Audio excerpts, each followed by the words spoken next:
kita awali ya Bapak Ibu. Selamat malam semua. Kita awali dengan doa pembukaan. Dalam nama Bapa dan Putra dan Roh Kudus. Amin. Allah Bapa kami di dalam surga, terima kasih atas penyertaan-Mu sepanjang hari ini untuk aktivitas kami, untuk kegiatan yang kami lakukan dari pagi hingga malam hari ini. Tentunya atas kehendak-Mu, Engkau menyertai kami pula, mendorong kami untuk bergabung bersama dalam satu pengajaran rohani untuk pengembangan iman dan kepercayaan kami kepada Yesus Putra-Mu. Tuhan, Engkau menghadirkan Bapak Irhandi di tengah-tengah kami untuk mewartakan apa yang menjadi warta keselamatan-Mu.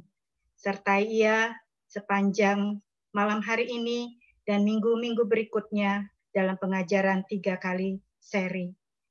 Tuhan, kami membawa hati kami, pikiran kami, dan segalanya hanya untuk kemuliaan Engkau, karena kami ingin menghendaki satu perubahan dalam hidup kami melalui pengajaran yang akan kami terima.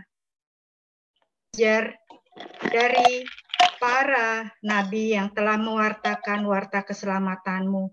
Semoga kami juga boleh menjadi warta keselamatan bagi sesama kami. Ini semua kami mohon demi perantaran Yesus Kristus, Tuhan dan Juru Selamat kami. Amin. Kemuliaan kepada Bapa dan Putra dan Roh Kudus, seperti pada permulaan, sekarang, selalu, dan sepanjang segala abad. Amin. Dalam nama Bapa dan Putra dan Roh Kudus. Amin. Oke, terima kasih Bu Yani. Sebelum ini saya mau hanya memberikan beberapa aturan mengenai mengikuti Zoom ini. Nanti seperti biasa suara akan saya mute supaya tidak mengganggu pengajaran yang diberikan oleh Bapak Irhandi. Kemudian juga para peserta dimohon untuk memilih tempat yang baik agar dapat mengikuti pengajaran dengan lancar dari awal hingga akhir. Juga mohon kepada para peserta untuk menuliskan nama, lingkungan atau parokinya, dan nomor HP di kolom chat yang ada di bawah di tengah sebagai dokumen kehadiran kita. Juga apabila nanti ada pertanyaan, boleh menuliskan di kolom chat. Nanti sesudah pengajaran, sesudah materi yang diberikan, kita akan ada sesi Q&A, bisa ditanyakan langsung atau nanti saya akan coba bacakan apabila ada pertanyaan di kolom chat. Dan jika memungkinkan, kalau misalnya mau bertanya langsung, boleh menggunakan virtual emoji yang ada di bawah juga tuh reaction, angkat tangan. Nanti kita akan lihat situasi sikonnya. Mungkin kalau bisa bertanya langsung, kita akan tanyakan langsung kepada Pak Handi. Lalu yang terakhir, sebelum doa penutup nanti, kita akan melakukan foto bersama dan mohon untuk videonya nanti diaktifkan. Itu saja sih aturan-aturan yang akan kita jalankan pada malam hari ini di sesi pengajaran bekal. Waktu dan tempat saya serahkan kepada Pak Irhandi. Silakan dimulai Pak, monggo.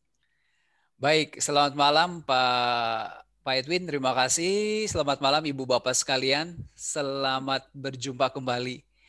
Hari ini saya bersuka cita mendapatkan kesempatan untuk kembali membagikan sabda Tuhan kepada Ibu Bapak sekalian. Tema yang diambil adalah ini aku, utuslah aku. Sebetulnya itu hanya salah satu ayat yang saya ambil dari kitab Nabi Yesaya. Karena selama 3 minggu berturut-turut mulai hari Rabu ini saya akan mengajar materi tentang kitab Nabi Yesaya. Untuk memulai saya akan share screen, izinkan saya share screen.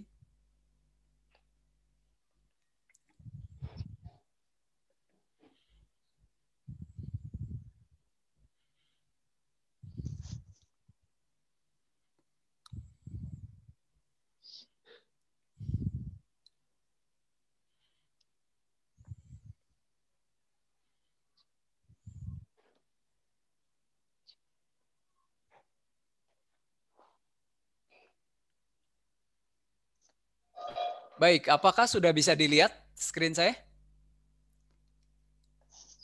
Sudah belum? Belum? Belum. Wow, bentar. Kita ulang sekali lagi. Oh, oke.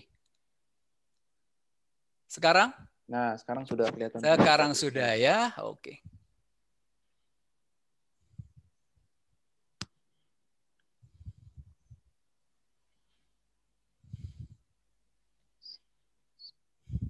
Oke. Bu Bapak sekalian, saya akan mulai dengan gambar pertama ini. Coba kita lihat gambar di kiri atas ya.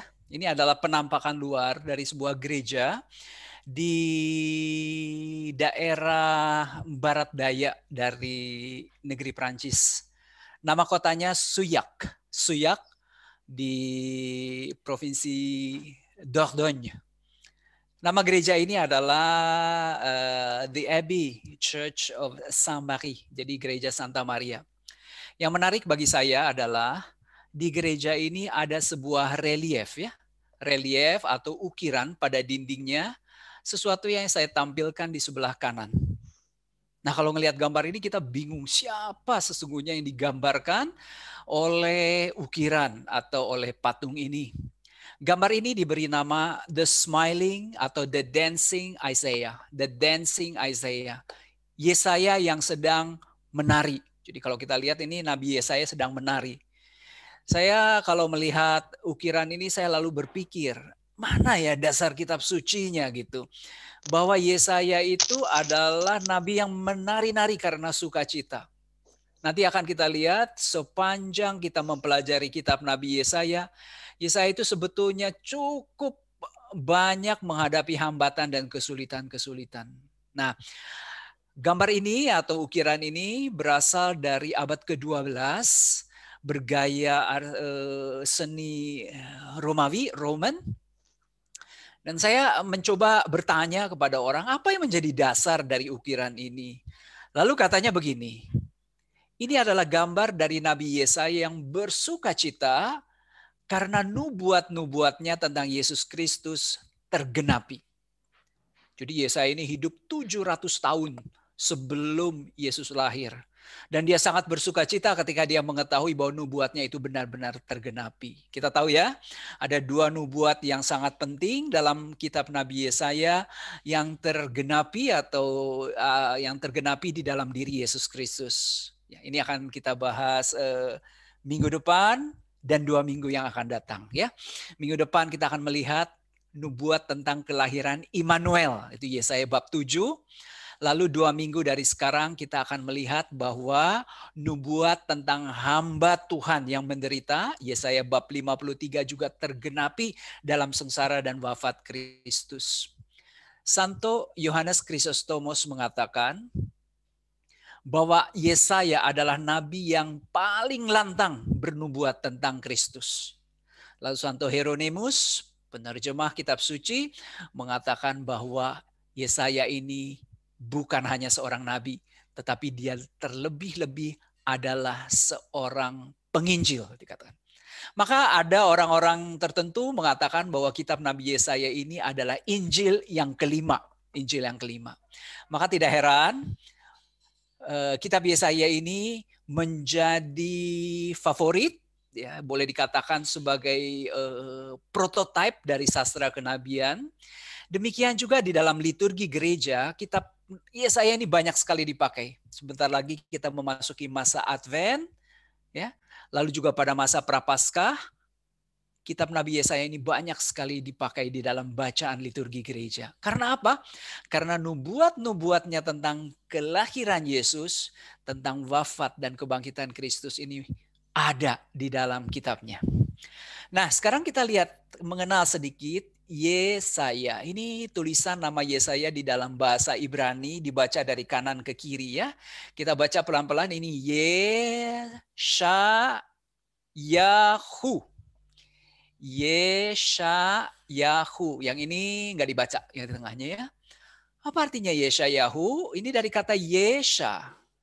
Yesha artinya keselamatan. Lalu Yahu adalah singkatan dari nama Allah bangsa Israel. Maka kita tahu nama dari Yesaya adalah Tuhan adalah keselamatan. Ya. Yeshayahu. Siapa dia? Dia itu adalah seseorang yang berasal dari kalangan atas. Taunya dari mana?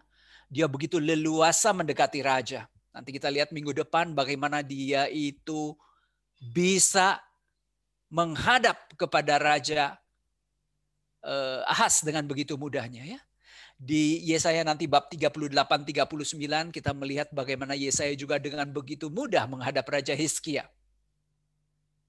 Tentu saja ya, kalau dia tidak berasal dari kalangan atas, dia tidak memiliki privilege itu.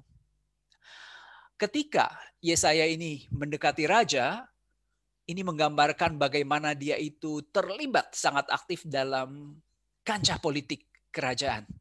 Meskipun dia bukan politikus ya. Tujuannya Yesaya ini terus-menerus memberikan nasihat kepada raja supaya raja lebih mengandalkan Tuhan daripada pertolongan bangsa-bangsa lain. Jadi kita bisa bayangkan bahwa Yesaya ini sebetulnya tidak setuju kalau bangsa Israel, bangsa Yahudi ini bekerja sama dengan bangsa-bangsa lain. Apakah dia menikah? Iya.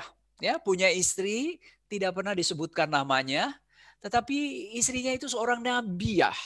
Jadi luar biasa ya, nabi menikah dengan nabiah. Lalu memiliki 2 orang anak, nama anaknya ini unik. Nanti akan kita bahas minggu depan. Karena nama dari anaknya melambangkan nubuat dari Yesaya sendiri. Nah, bagaimana dia mati? Menurut tradisi, ia mati sebagai martir di gergaji. Di bawah perintah Raja Manasye yang jahat. Raja Manasye adalah anak dari Raja Ahaz ya. Dan mengenai kematian Yesaya ini di gergaji, ini secara implisit ada di dalam surat kepada umat Ibrani bab 11 ayat 37.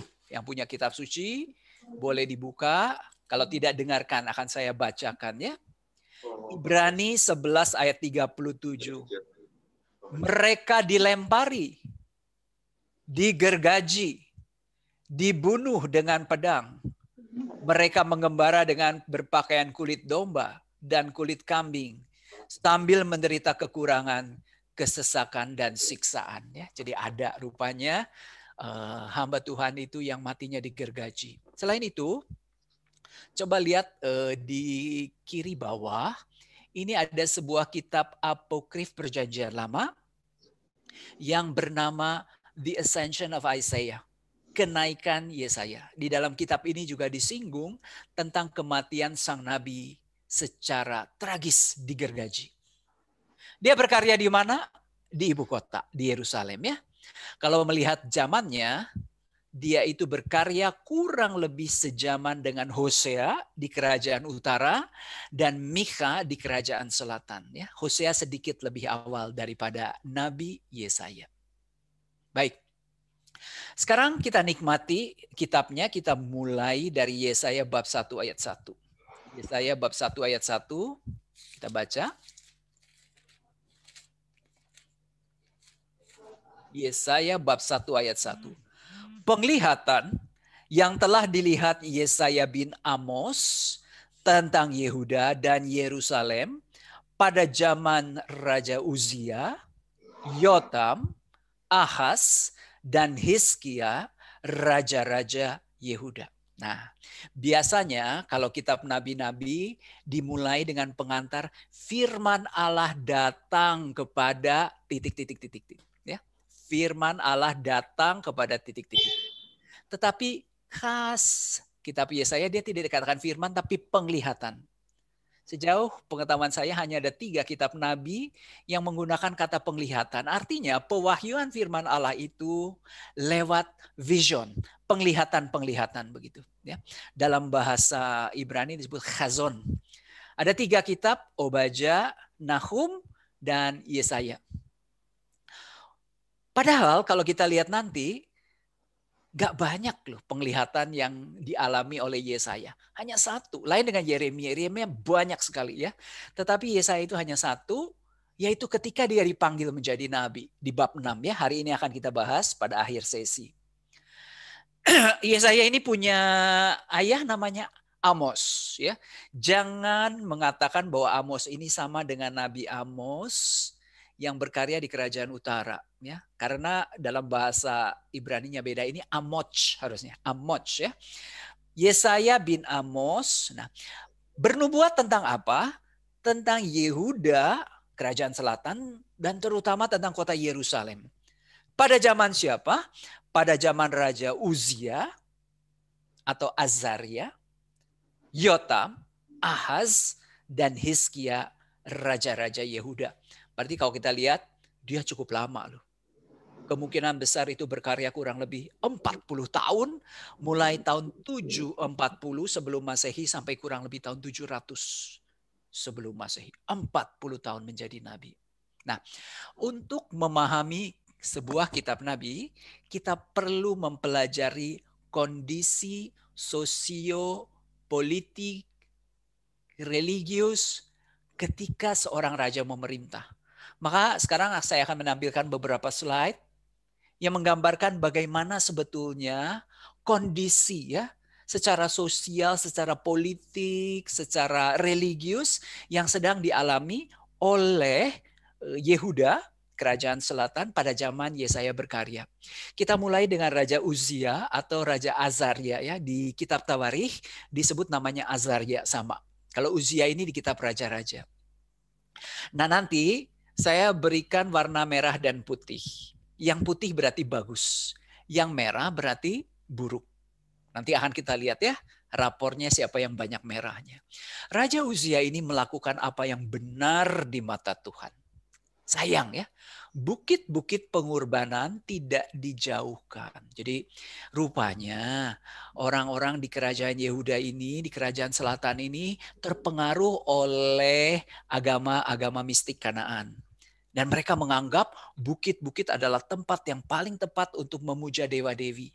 Maka mereka juga tidak mau ketinggalan. Mereka juga menggunakan bukit-bukit pengorbanan untuk mengorbankan persembahan-persembahan kepada dewa-dewi kesuburan. Ini buruk ya. Tetapi secara politik kita lihat di tangan Raja Uzia, Yehuda mencapai puncak keemasan boleh dikatakan ya. Dia menjadi kekuatan politik di wilayahnya. Pertama dia mengalahkan Edom. Edom ini di wilayah selatan. Maka dia bangunlah kota Elat, lalu dia mengalahkan Filistin di sebelah barat dekat laut Mediterania, Arab, dan lain-lain. Samping itu, dia juga membangun menara-menara dan benteng-benteng. Tujuannya untuk memperkuat kerajaan Yehuda. Lalu menara-menara di padang gurun ya untuk menjaga. Jadi boleh pos-pos penjagaan begitu. Dan karena makmur, mendirikan banyak sekali kebun-kebun anggur di gunung. Secara ekonomi makmur sekali kerajaan Yehuda di tangan Uzia. Secara militer luar biasa, kitab Tawarikh mencatat bahwa Raja Uzia memiliki 307.500 tentara yang terlatih dengan persenjataan yang sangat lengkap. Maka Raja Uzia ini cukup ditakuti ya oleh negara-negara tetangga karena hebat, kuat. Nah, sayang ya, meskipun ekonomi makmur, militer kuat, secara politik kuat, kita lihat raja ini juga punya kelemahan. Dia menjadi tinggi hati, berubah setia kepada Tuhan. Bagaimana caranya dia menjadi tinggi hati? Suatu hari dia masuk ke dalam bait Allah, hendak membakar kurban ukupan. Ukupan itu menyan ya, kemenyan begitu. Jadi kalau kita tahu di bait Allah di ruang kudus ini ada satu mezbah ukupan. Mezbah ukupan ini terletak di depan pintu yang memisahkan ruang kudus dengan ruang maha kudus. Lalu dia bawa bokor, dia bawa dupa, dia hendak membakar kurban ukupan. Nah, Imam Agung pada saat itu Azaria berkata kepada raja, Raja, kamu tidak boleh membakar kurban ukupan di bait Allah. Ini pekerjaan imam yang sudah ditahbiskan begitu. Lalu kata raja, saya kan raja. Siapa yang berhak melarang saya begitu? Maka karena kesombongannya, akhirnya Uzia ini mendapatkan hidayah, mendapatkan azab begitu ya. Mendapatkan hukuman dari Tuhan, tiba-tiba dahinya mulai timbul penyakit kusta. Nah, karena dia menderita penyakit kusta, maka dia itu terpaksa diasingkan dan digantikan oleh Yotam anaknya. Yotam ya. Namun Yotam pada saat itu masih kecil, jadi tentu saja dia dibantu oleh para perdana menteri atau para penasehat raja begitu. Nah, di kitab Zakaria bab 14 ayat 5, oke ya, saya lupa katakan, PDF saya ini akan saya berikan ya. Akan tetapi pada sesi terakhir. Kenapa? Karena belum selesai. Jadi nanti satu PDF saya itu merangkap untuk 3 kali pertemuan supaya tidak mencar kemana-mana. Akan saya berikan pada pelajaran yang terakhir. Nah, di kitab Zakaria bab 14 ayat 5, Zakaria mencatat ada gempa bumi besar katanya. Ada gempa bumi besar terjadi pada zaman Raja Uzia. Para ahli tafsir menyimpulkan bahwa gempa bumi ini terjadi ketika Raja Uzia ini dihukum oleh Tuhan dengan terkena penyakit kusta. Ya. Nah, sekarang kita lanjutkan dengan Raja Yotam. Raja Yotam ini adalah anak dari Raja Uzia. Dia juga melakukan apa yang benar di mata Tuhan. Sama mengikuti bapaknya, dia memperkokoh pertahanan. Lalu dia mengalahkan bangsa Amon ya. Amon itu di atasnya Edom begitu. Ya, saudaraan juga sih sama Israel. Lalu dia juga mendirikan kota-kota di pegunungan Yehuda, mendirikan benteng dan menara-menara di hutan ya. Terutama ingin melindungi kerajaan Yehuda itu dari ancaman bangsa Asyur yang pada saat itu mulai kuat. Sayang, dia juga tidak berhasil menjauhkan bukit-bukit pengorbanan. Pada saat itu karena kita tahu Asyur ini mulai menjadi kekuatan politik di daerah timur dekat kuno, maka Asyur itu kemudian mencaplok Tirus, Filistin, lalu negara-negara di sebelah barat, sehingga Aram ini Syria ya, dan Israel ini mulai panik. Maka mereka berkoalisi lalu mengajak Yehuda kerajaan selatan untuk ikut ambil bagian dalam koalisi anti Asyur. Tapi Yotam ini menolak. Maka sebagai buntutnya Aram, Syria, dan Israel kerajaan utara menyerang Yehuda. Jadi kita lihat loh, karena tidak mau berpartisipasi dalam koalisi anti Asyur, maka Yehuda ini diserang oleh koalisi Aram dan Israel. Secara ekonomi makmur. Tapi kita tahu ya, ketika ekonomi makmur, biasanya cenderung terjadi penyalahgunaan kekuasaan atau ketidakadilan sosial. Itu buruk ya.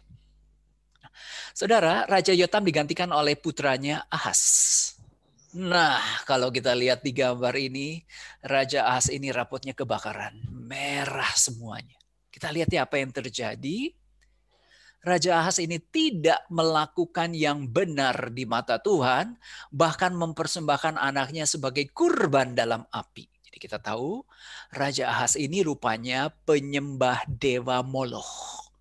Dewa Moloch ini bentuknya kepalanya kerbau, badannya manusia. Di dalam badannya ini ada kompor, ada tungku yang menyala setiap saat. Maka dewa Moloch ini kelihatan sangat hidup. Ya, sangat hidup begitu. Karena apa? Karena badannya setiap hari membara. Ada tungku di dalamnya. Nah, cara menyembah dewa Moloch ini amat suka dengan anak-anak. Maka biasanya persembahan untuk dewa Moloch itu bayi atau anak-anak dimasukkan ke dalam perut dewa Moloch. Jadi dibakar hidup-hidup. Atau kadang-kala ada bayi digodok dengan susu untuk menyembah dewa Moloch. Dewa Moloch sangat suka makan bayi-bayi atau anak-anak kecil begitu. Maka sampai sekarang orang-orang Israel itu tidak boleh makan daging dicampur dengan susu. Jadi kalau minum susu dan makan daging itu harus ada jeda waktunya ya. Karena apa? Dulu praktek daging dicampur dengan susu digodok itu adalah bentuk persembahan untuk dewa Moloch, dewa kafir begitu. Lalu mempersembahkan kurban di bukit-bukit pengorbanan, sama ya ini. Lalu, saudara, pada zaman Raja Ahaz, Asyur di bawah Raja Tiglat-Pileser III mengadakan ekspedisi militer. Raja Aram yang bernama Rezin dan Raja Israel yang bernama Pekah memaksa Ahaz, Raja Yehuda pada saat itu, bergabung dalam koalisi anti-Asyur. Ahaz menolak, maka terjadilah perang Suriah Efraim. Nah, karena diserang oleh dua kekuatan, belum lagi Ahaz harus menghadapi Edom, maka Ahaz terpaksa minta bantuan Asyur. Nah, di sini nanti akan kita lihat minggu depan bagaimana Yesaya mati-matian menolak upaya Ahaz minta bantuan Asyur. Disitulah dia akhirnya memberikan nubuat tentang kelahiran Immanuel. Ya, akan kita pelajari minggu depan. Saudara, kita lihat. Tiglat-Pileser, Asyur ini ternyata berhasil mengarahkan Aram. Ibu kotanya kan Damsyik. Damsyik direbut. Nah, ketika itu Ahaz ini diundang oleh Asyur ke Damsyik. Melihat nih, saya berhasil hancurkan di Damsyik. Nah, pada saat itu Ahaz melihat sebuah mezbah di Damsyik. Ya. Maka dia menyuruh Imam Uria untuk membuat replikanya. Kemudian Ahaz menempatkan mezbah berhala itu di bait Allah. Gila nggak, coba? Jadi semua perabotan-perabotan bait Allah ini disisihkan, ditaruhlah benda-benda penyembahan berhala. Dan di zaman Ahaz ini, bait Allah ditutup, tidak boleh digunakan untuk beribadah lagi, kecuali untuk penyembahan berhala. Jadi tidak ada lagi penyembahan kurban, tidak ada lagi perayaan hari Sabat, dan lain-lain, tidak ada. Jadi parah memang Ahaz ini ya. Maka kalau kita lihat nanti, ya ini musuh pertamanya Yesaya. Nah, saudara, Raja Ahaz ini digantikan oleh putranya yang bernama Hizkia. Hizkia ini beda dengan bapaknya. Dia melakukan apa yang baik di mata Tuhan. Lalu dia juga berhasil menjauhkan bukit-bukit pengorbanan yang gagal dilakukan baik oleh kakeknya, oleh kakek buyutnya, oleh bapaknya sendiri. Ya. Lalu dia meremukkan tugu-tugu dan tiang-tiang berhala. Nah, kalau kita menemukan dalam kitab suci kata tugu berhala, tugu ya, itu adalah tempat penyembahan dewa Baal. Tapi kalau ketemu kata tiang berhala, itu adalah tempat penyembahan Dewi Asyera. Beda ya?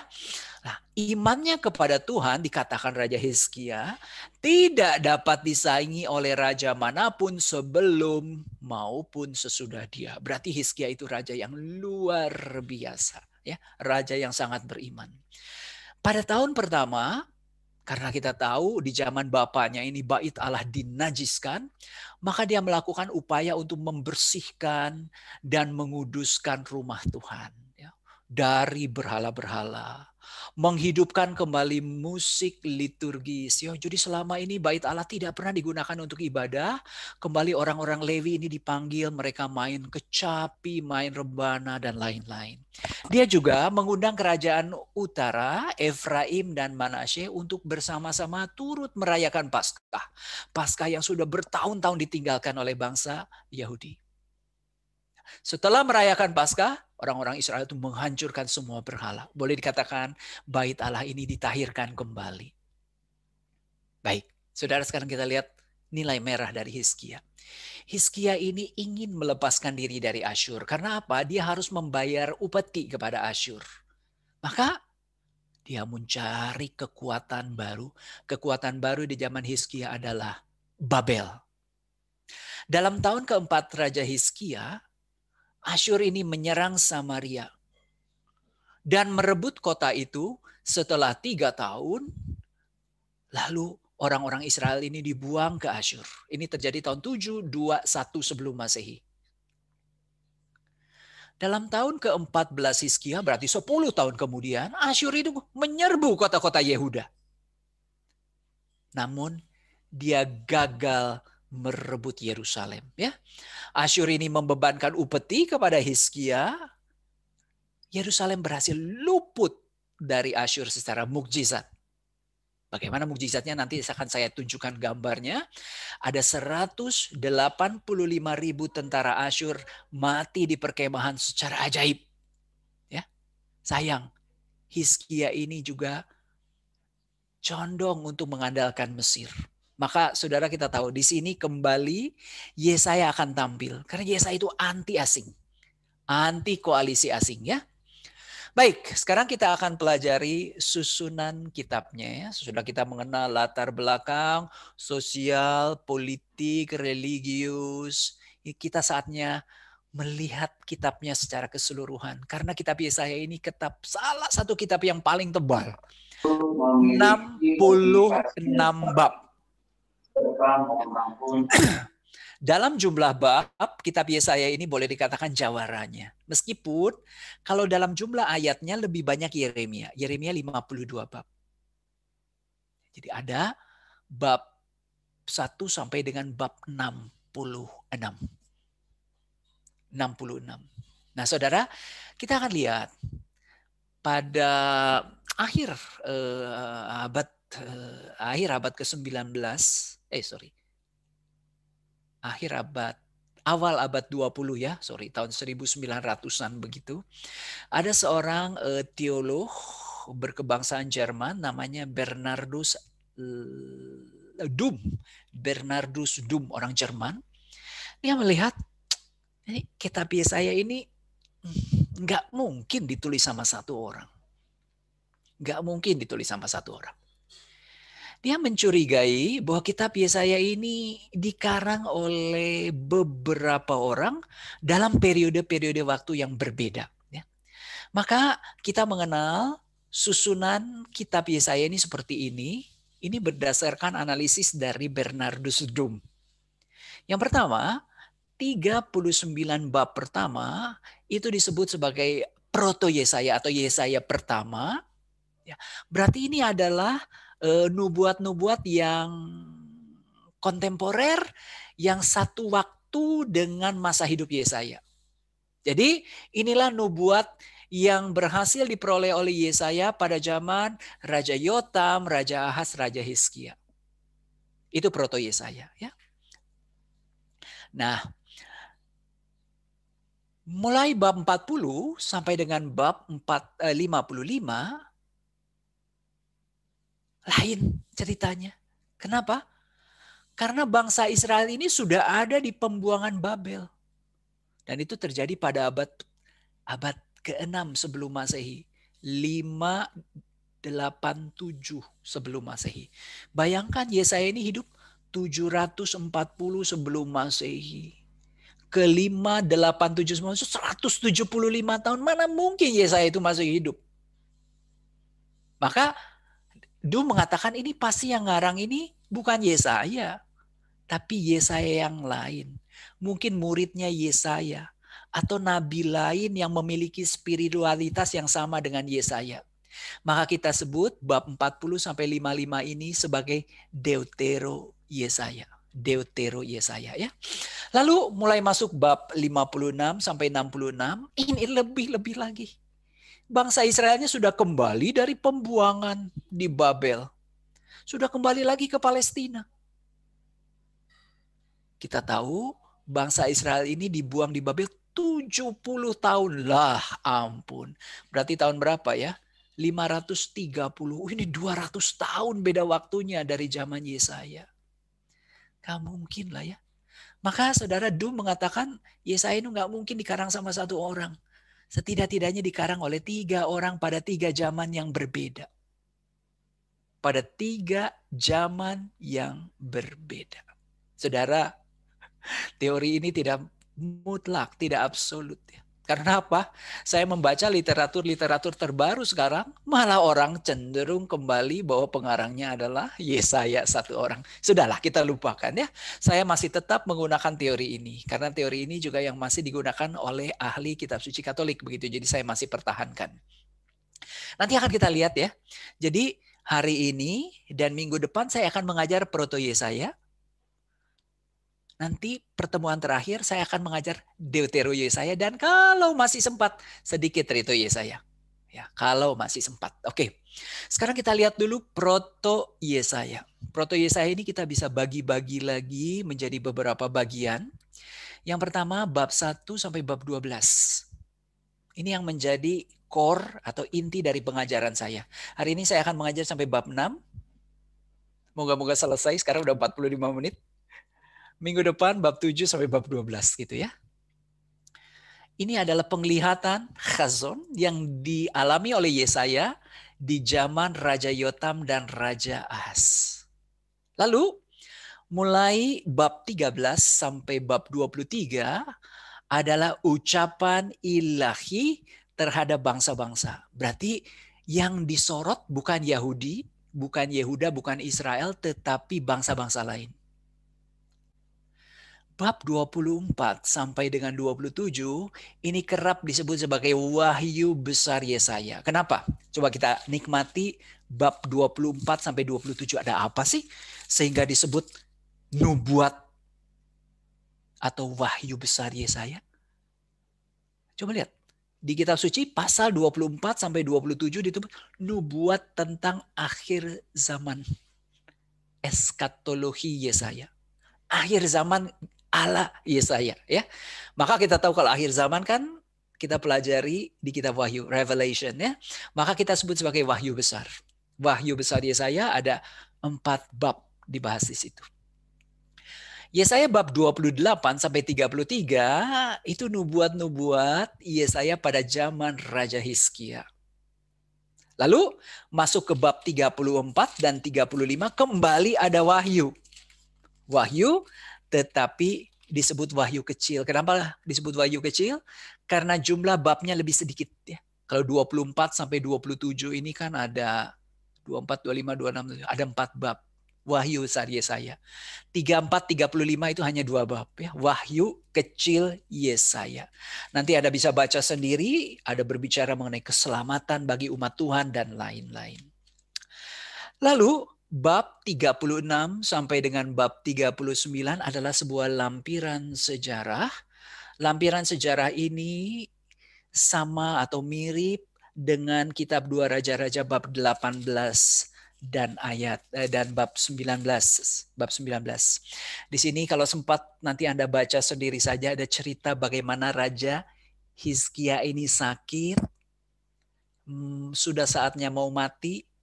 Tetapi akhirnya umurnya dicangkok. Yesaya ini adalah orang yang diminta oleh Tuhan untuk menyampaikan bahwa kematian kamu sudah dekat begitu ya. Nah, inilah Proto Yesaya. Banyak banget ya. Nggak mungkin 3 kali pertemuan dapat kita bahas semuanya. Tapi saya akan mengajak ibu bapak sekalian sekiranya mengetahui benang merah. Sehingga nanti kalau membaca kembali kitab Yesaya dari awal hingga akhir, oh tahu ini kita lagi ada di sini begitu ya. Baik, sekarang kita nikmati Deutero Yesaya. Ini akan saya bahas pada pertemuan yang ketiga. Coba kita buka bab 40. Bab 40 ayat 1 dan 2. Hiburkanlah umatku. Demikian firman Allahmu. Tenangkanlah hati Yerusalem. Dan serukanlah kepadanya bahwa perhambaannya sudah berakhir, sebab kesalahannya telah diampuni, sebab ia telah menerima hukuman dari tangan Tuhan 2 kali lipat karena segala dosanya. Wah, saudara, kalau kita lihat judulnya pasal 40 sampai 48, keselamatan untuk bangsa yang ada di dalam pembuangan. Kita lihat ya, hiburkanlah umatku.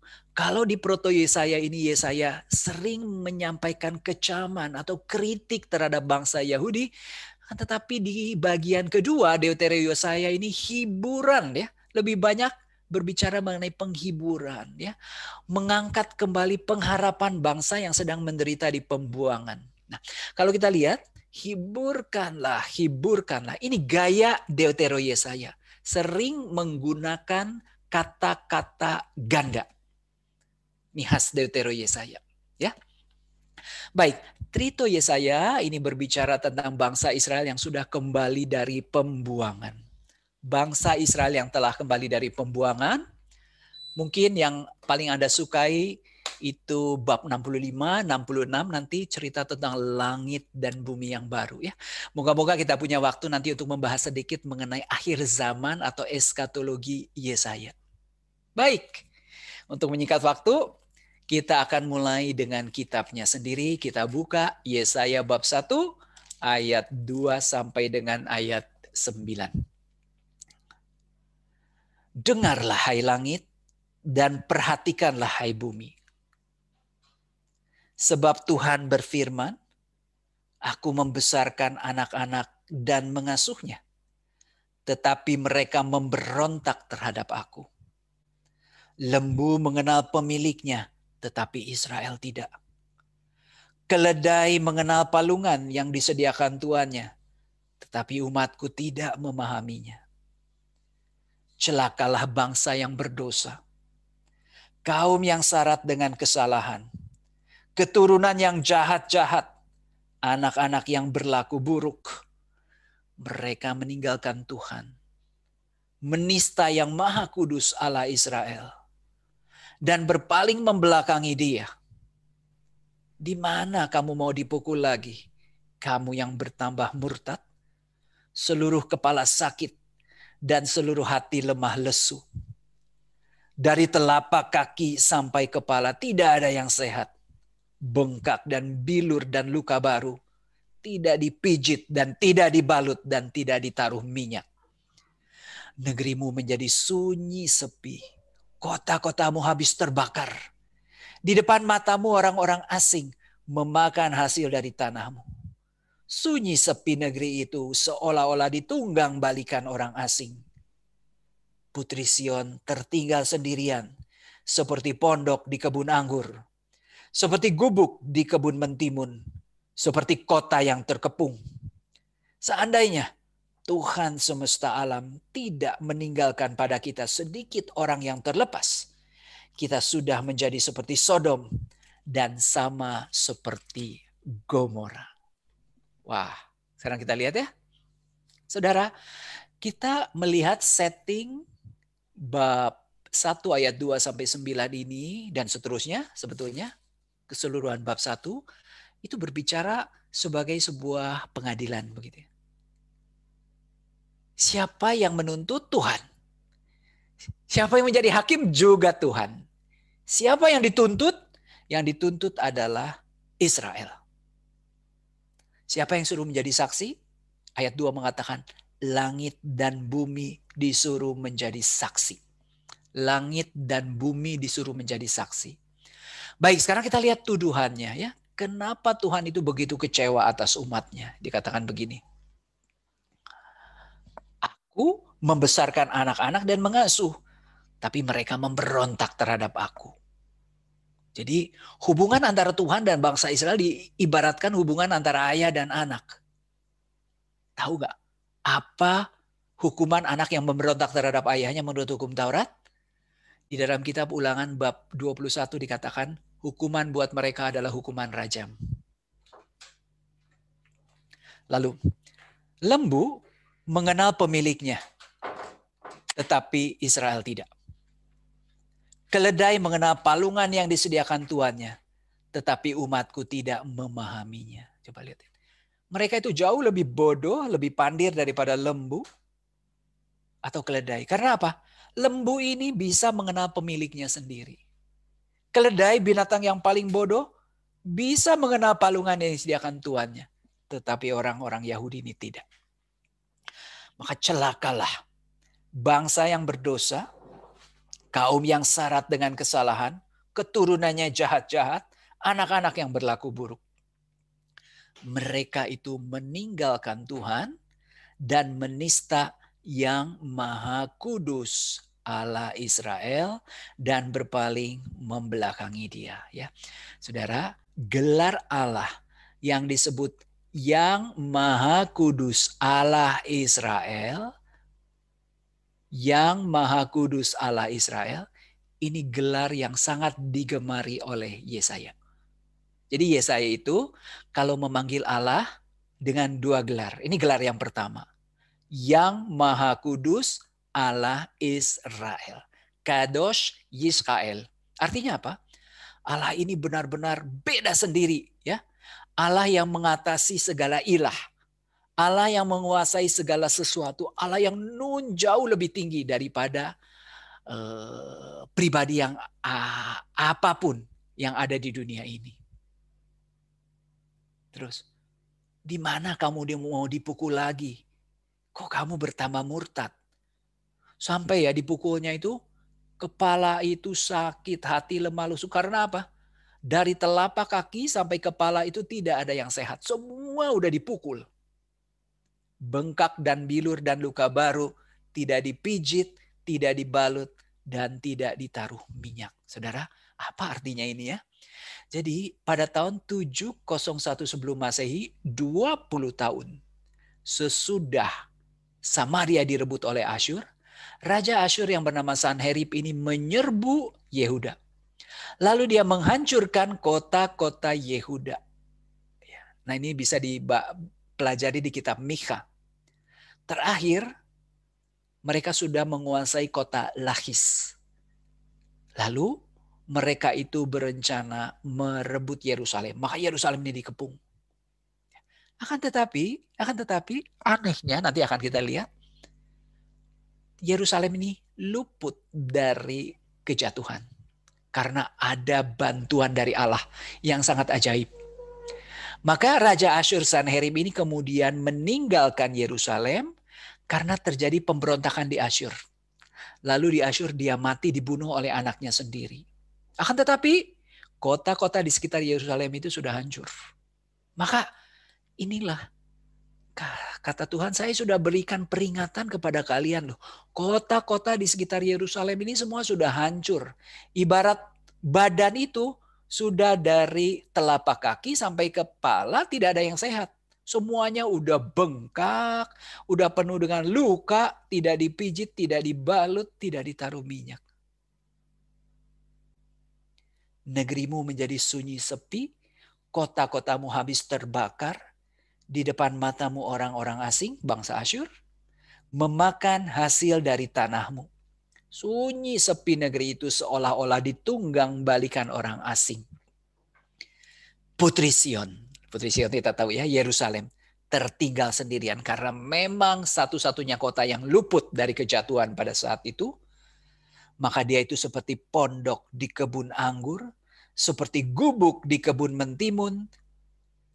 Menyatakan Yerusalem itu benar-benar ya, di zaman Uzia dulu kota yang sangat ditakuti oleh negara-negara tetangga.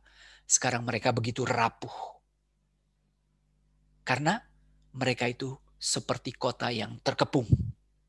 Lalu, seandainya Tuhan semesta alam tidak meninggalkan pada kita sedikit orang yang terlepas, kita sudah menjadi seperti Sodom dan sama seperti Gomora. Kenapa? Karena Yerusalem ini akhirnya lup dari kejatuhan. Dan Yesaya mengatakan ini adalah belas kasih Allah. Kalau saja Allah tidak berbelas kasih, kalau saja Allah tidak berbelas kasih, hancur itu Yerusalem di tangan Raja Sanherib Asyur. Sayang ya, umat ini tidak menyadari bahwa malapetaka yang baru menimpa mereka merupakan hukuman Tuhan atas kebodohan dan ketegaran hati mereka. Nah, sekarang saya akan ceritakan, ini sebetulnya ada di Yesaya bab 36 sampai 37 ya. Ini di zaman Raja Hizkia. Kalau di kitab Raja-Raja, 2 Raja-Raja 18 dan 19. Saya kasih gambar, saya ceritakan saja. Kalau memang berminat nanti baca sendiri. Jadi pada tahun 720 sebelum Masehi, Raja Asyur bernama Salmaneser ini menaklukkan Samaria. Samaria ibu kota kerajaan utara. Lalu orang-orang Samaria ini dibuang ke Asyur. Yehuda masih aman di bawah. Tetapi kemudian pada tahun 700 sebelum Masehi, 701 sebelum Masehi, ini cucu dari Salmaneser, karena Salmaneser nanti digantikan Sargon digantikan Sanherib ya. Cucu dari Salmaneser ini menyerang kerajaan selatan. Dia menyerang kerajaan selatan, kota-kota di sekitar Yerusalem ini ditundukkan. Tuh. Sampai kota Lakhis. Ini sudah dikuasai oleh Asyur. Yerusalem satu-satunya yang masih selamat. Nah, untuk itu Raja Hizkia pada saat ini wajib memberi upeti kepada Raja Sanherib. Dari mana Raja Hizkia itu bisa membiayai upeti yang begitu besar? Ya dia terpaksa mengambil perbendaharaan dari bait Allah. Terpaksa dengan berat hati, harta-harta yang ada di bait Allah ini diambil untuk menjadi upeti kepada Raja Sanherib. Lihat posisinya. Mereka sudah berkemah di Lakhis, Yerusalem ini dikepung. Nah saudara, pada saat itu Raja Sanherib mengirimkan utusan ke kota Yerusalem dari Lakhis. Ini kurang ajar sekali dia berkata seperti ini. Hei, ya, kamu itu ngapain bertahan di sini? Coba lihat, kota-kota yang kami kalahkan. Ada nggak sih rajanya itu bisa mengandalkan Tuhan mereka? Mereka semua itu punya Tuhan. Tetapi Tuhan-Tuhan mereka tidak berdaya. Tidak berdaya. Karena kami jauh lebih kuat. Sama kalian punya Tuhan. Gak ada guna.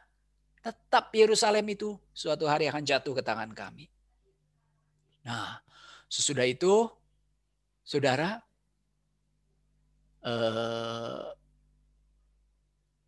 utusan atau wakil-wakil dari Raja Hizkia ini menyampaikan berita itu kepada Raja Hizkia. Aduh, Raja Hizkia begitu mendengarkan berita itu, dia langsung mengoyakkan pakaiannya, lalu dia berkabung. Mati deh, sudah. Tidak bisa selamat lagi, kita akan jatuh ke tangan Asyur. Tapi tiba-tiba ada penasihatnya yang mengatakan, kita tanya Yesaya yuk, katanya. Maka Yesaya ini dipanggil. Yesaya ini dipanggil. Lalu Yesaya mengatakan, jangan takut, kamu gak bakal tunduk kepada Asyur kok. Hari ini kamu bakal menang, katanya. Dan apa yang terjadi? Apa yang terjadi? Dalam satu malam, kitab suci mengatakan ada malaikat yang turun dari surga membunuh 185.000 tentara Asyur di perkemahan mereka. Ya, maka karena ada kejadian yang ajaib ini, Raja Sanherib kembali ke Asyur. Di sana dia dibunuh oleh anaknya sendiri. Nah, bab 1 selesai ya. Sekarang bab 1. Perikop pertama selesai. Kita lanjutkan sekarang dengan ayat 10 sampai dengan ayat yang ke-20. Maaf Pak Budi, waktu sudah 1 jam, mungkin kita bisa break sebentar 5 sampai 10 menit, memberikan kepada para peserta mungkin untuk peregangan atau mau ke belakang sebentar. Silakan. Kita bisa break sebentar Pak. Boleh. Oke, kepada Ibu Bapak sekalian, setelah 1 jam kita mengikuti pengajaran sungguh sangat menarik. Cuman rasanya ya tetap fisik kita mungkin butuh peregangan sedikit atau ada yang mau ke belakang atau mau nyemil-nyemil sedikit, dipersilakan Pak, Bu. Selama 5 menit nanti kita akan mulai lagi jam 8.06. Terima kasih.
Pak Handi, Oi. tadi di kolom chat ada beberapa peserta yang menanyakan mengenai materi pengajaran. Mungkin apabila setelah selesai minggu depan, apakah bisa di-share, Pak? Ditanyakan begitu. Saya tadi sudah sampaikan di awal acara, PPT saya baru akan saya berikan pada pelajaran ketiga, karena saya belum selesai PPT ini. Jadi PPT-nya itu 1 untuk 3 kali pertemuan ya. Nanti pada hari ketiga pasti saya akan berikan. Oke Pak, ya terima kasih.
Dan suara nih. Belum ada mungkin. Wes mulai mau sono ini ada pertanyaan ini ya metu delok terus hilang. Lalu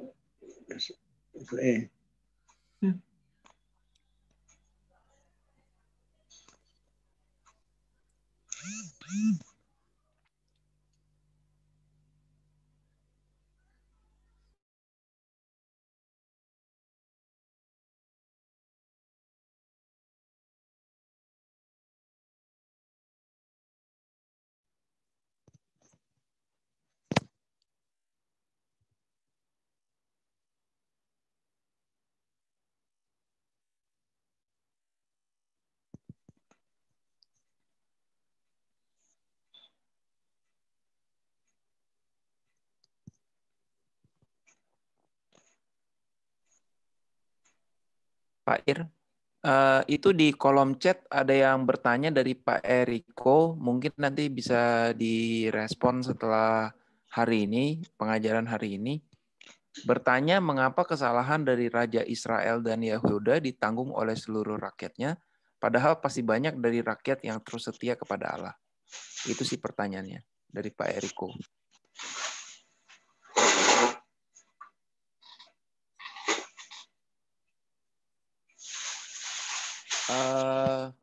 Oke, Ibu Bapak, mungkin kita sudah 5 menit break ya. Kita akan mulai lagi. Break mah.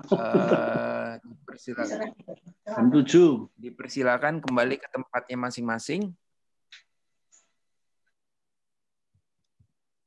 Pak Ir, silakan Pak dimulai lagi sesinya. Ayat 10 sekarang.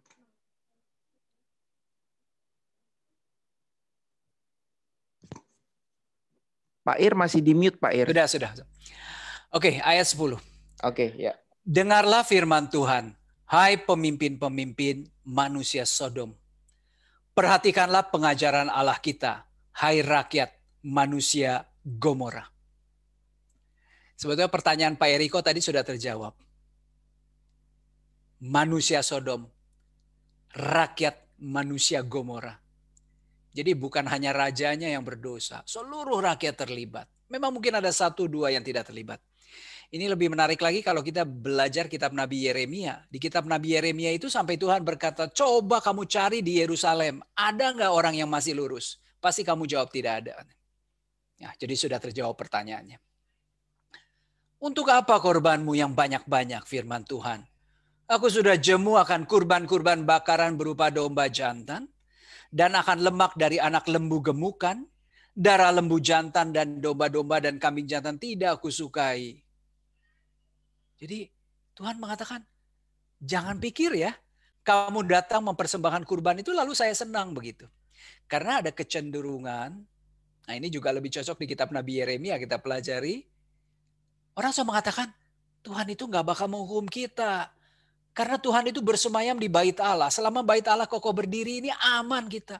Apalagi kalau Tuhannya setiap hari kita kasih kurban-kurban bakaran. Dia senang banget cium kurban bakaran. Nah di sini Tuhan meminta pertanggungjawaban atas kurban. Aku itu udah bosen katanya lihat kurban kamu. Ayat 12.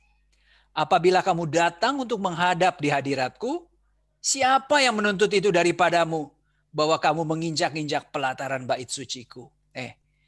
Kalau orang Yahudi itu beribadah ke bait Allah, kata Allah, siapa yang nyuruh kamu datang ke sini? Kedatangan kamu itu cuma menginjak-injak pelataran baitku. Kita lihat ya, rupanya saudara, Tuhan ini marah dan kecewa dengan ibadat bangsa Israel karena ibadatnya itu palsu. Mereka tetap beribadat, tetapi mereka tetap jahat. Maka ini suatu hal yang perlu kita renungkan ya sekarang ya. Rajin ke gereja, rajin memberikan kolekte, persembahan macam-macam. Tapi kalau tidak bisa mempertahankan keadilan, tidak bisa mempertahankan kebenaran, Tuhan mengatakan, siapa sih yang pengen persembahanmu? Siapa yang pengen lihat kamu? Kamu datang ke sini, ke rumah saya. Kata Tuhan itu cuman ngotor-ngotorin rumah saya. Jangan lagi bawa persembahanmu yang tidak sungguh. Sebab baunya adalah kejijikan bagiku. Kalau zaman Nuh, bau kurban bakaran ini sangat menyenangkan hati Tuhan. Ini enggak jijik. Kalau kamu merayakan bulan baru dan Sabat atau mengadakan pertemuan-pertemuan, aku tidak tahan melihatnya. Karena perayaanmu itu penuh kejahatan. Hari-hari pesta dan perayaan juga ditolak ya. Kita tahu bulan baru itu adalah tanggal 1 dari setiap bulan. Di situ ada ibadat ya. Ada ibadat yang dilakukan sehingga ini juga ada suatu pertemuan begitu. Perayaan-perayaan bulan barumu dan pertemuan-pertemuanmu yang tetap, aku benci melihatnya. Semua itu menjadi beban bagiku, aku telah payah menanggungnya. Ayat 15. Apabila kamu menadahkan tanganmu untuk berdoa, aku akan memalingkan mukaku. Bahkan sekalipun kamu berkali-kali berdoa, aku tidak akan mendengarkannya. Sebab tanganmu penuh dengan darah. Penuh dengan darah. Artinya, Tuhan itu tidak mau menerima perayaan ibadat yang diadakan oleh orang-orang yang melakukan kejahatan dalam kehidupan sehari-hari. Doanya pun tidak mau saya dengarkan, kata Tuhan. Maka saudara, ayat 16 dan 17 ini cukup penting ya dalam perikop ini. Basuhlah, bersihkanlah dirimu.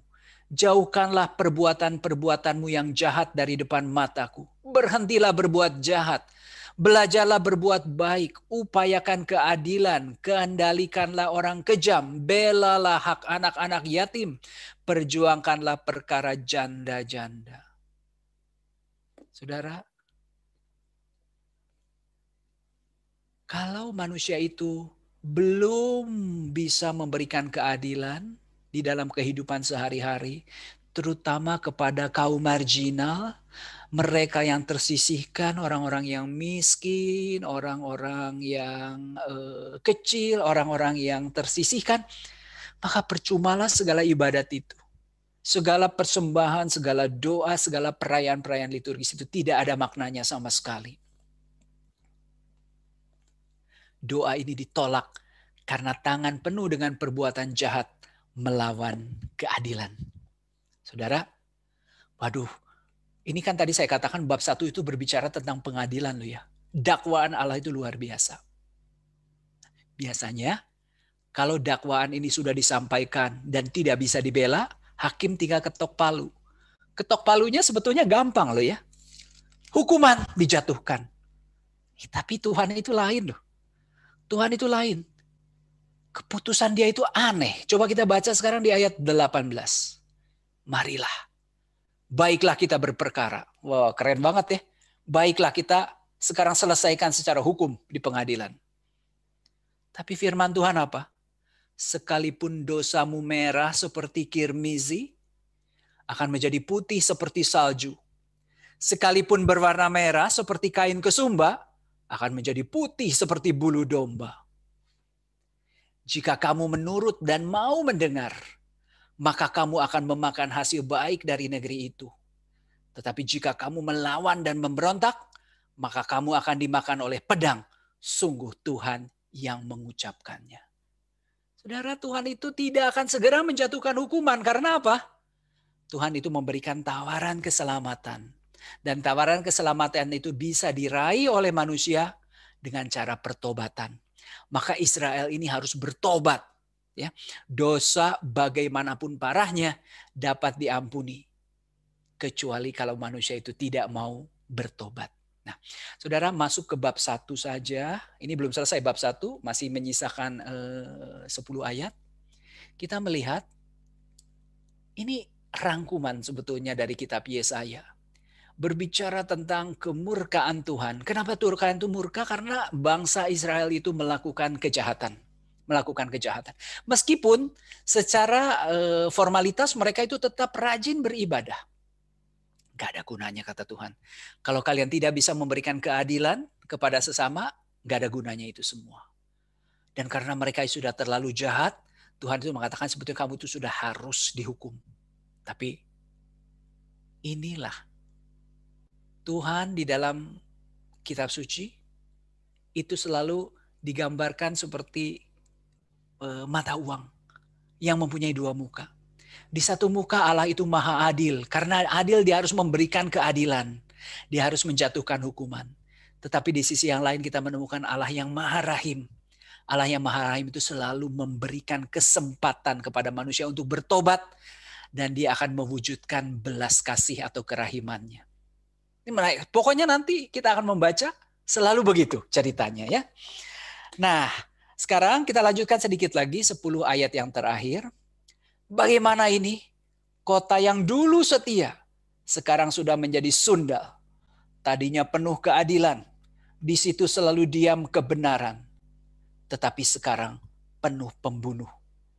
Perakmu tidak murni lagi, dan arakmu bercampur air. Para pemimpinmu adalah pemberontak, bersengkokol dengan pencuri. Semua suka menerima suap dan mengejar sogok.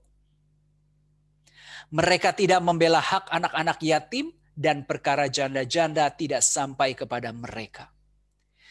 Sebab itu demikianlah firman Tuhan, Tuhan semesta alam. Nah, tadi saya katakan ada 2 gelar Tuhan yang paling digemari Yesaya. Yang pertama tadi apa? Yang Maha Kudus Allah Israel. Yang kedua adalah Tuhan semesta alam. Tuhan Yahweh ya, tapi kan nggak boleh disebut itu. Kalau orang Yahudi sekarang menyebutnya Hashem. Hashem Sebaot. Nah, alam semesta itu di terjemahan dari kata Ibrani Sebaot. Saba sampai sekarang masih dipakai dalam bahasa Ibrani modern, artinya itu militer. Tentara. Maka sebetulnya Tuhan semesta alam itu artinya Tuhan bala tentara. Bisa kita bayangkan ya, apa artinya Tuhan bala tentara? Tuhan menjadi panglima dari seluruh tentara surgawi. Tuhan yang menguasai alam semesta. Nah itu. Jadi kita akan melihat 2 gelar ini di keseluruhan kitab sangat digemari oleh pengarang kitab Nabi Yesaya. Yang Maha Kuat pelindung Israel. Aku akan melampiaskan dendamku kepada para lawanku dan melakukan pembalasan kepada para musuh. Aku akan bertindak terhadap engkau. Aku akan memurnikan perakmu dengan garam soda dan akan menyingkirkan segala timah daripadanya. Aku akan mengembalikan para hakimmu seperti dahulu, para penasehatmu seperti semula. Sesudah itu engkau akan disebut kota keadilan, kota yang setia. Berapi-api Tuhannya itu hendak menjatuhkan hukuman. Dan hukumannya kita tahu, pembuangan, ya. Jatuh ke tangan musuh, dibuang, itu hukumannya. Tapi selesai enggak dengan dijatuhkan hukuman? Tidak. Coba kita lihat ayat 27. Sion akan kubebaskan dengan penghakiman yang adil. Orang-orangnya yang bertobat akan kubebaskan dengan tindakan yang benar. Penghukuman Tuhan itu bukan kata akhir. Ingat itu. Penghukuman Tuhan itu bukan kata akhir. Tuhan itu selalu menawarkan alternatif. Kalau saya mengajar kitab Yesaya, saya mengatakan Tuhan itu orang yang punya plan A. Plan A-nya itu tidak jalan, ada plan B. Plan B-nya tidak jalan, ada plan C dan seterusnya. Begitu. Tetapi ayat 28, orang-orang yang memberontak dan orang-orang berdosa akan dihancurkan bersama, dan orang-orang yang meninggalkan Tuhan akan habis lenyap. Sungguh, kamu akan mendapat malu karena pohon-pohon keramat yang kamu inginkan, dan kamu akan tersipu-sipu karena taman-taman dewa yang kamu pilih.